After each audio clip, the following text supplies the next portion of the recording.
बिहार विधानसभा निवडणुकीत पंतप्रधान नरेंद्र मोदी आणि मुख्यमंत्री नितीश कुमार यांचा करिश्मा पूर्णपणे यशस्वी झालेला दिसतो आहे।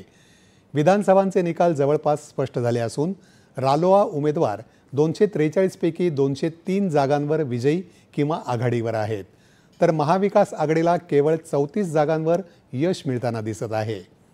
मतदानोत्तर चाचण्यांचाही पलीकडे जात बिहारमध्ये रालोआची सुनामी आलेली दिसते आहे। रालोआच्या 5ही घटक पक्षांनी प्रचंड यश मिळवत हा ऐतिहासिक विजय नोंदवला आहे।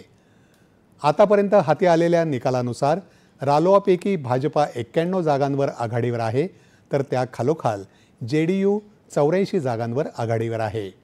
चिराग पासवान यांची लोजपा 19 जागांवर, तर हिंदुस्तान आवाम मोर्चा 5 पैकी 5 जागांवर आघाडीवर आहे।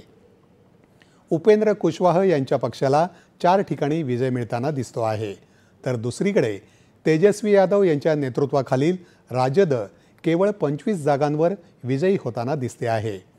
रालोआचा झंझावात इतका प्रचंड होता की इंडिया आघाडीचे मुख्यमंत्री पदाचे दावेदार तेजस्वी यादवही बऱ्याच फेऱ्यात पिछाडीवर राहिल्यानंतर अटीतटीच्या लढतीत विजयी झाले आहेत। काँग्रेसची इथे आजवरची सर्वाधिक दारुण अवस्था झाली आहे। सध्या काँग्रेस केवळ 5 जागांवर आघाडीवर आहे। प्रशांत किशोर यांच्या जनसुराज्य पक्षाला खातं उघडता आलेलं नाही।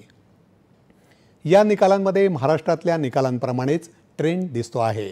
रालोआच्या 5ही घटक पक्षांचा स्ट्राईक रेट जवळपास 90% इतका आहे। आतापर्यंत मिळालेल्या निकालानुसार भाजपानं 61, जदयूनं 41, राजदनं 8, लोकजनशक्तीनं 7 जागा जिंकल्या आहेत। MIMनं 4 जागा जिंकल्या आहेत, तर काँग्रेसला 1 जागी विजय मिळाला आहे।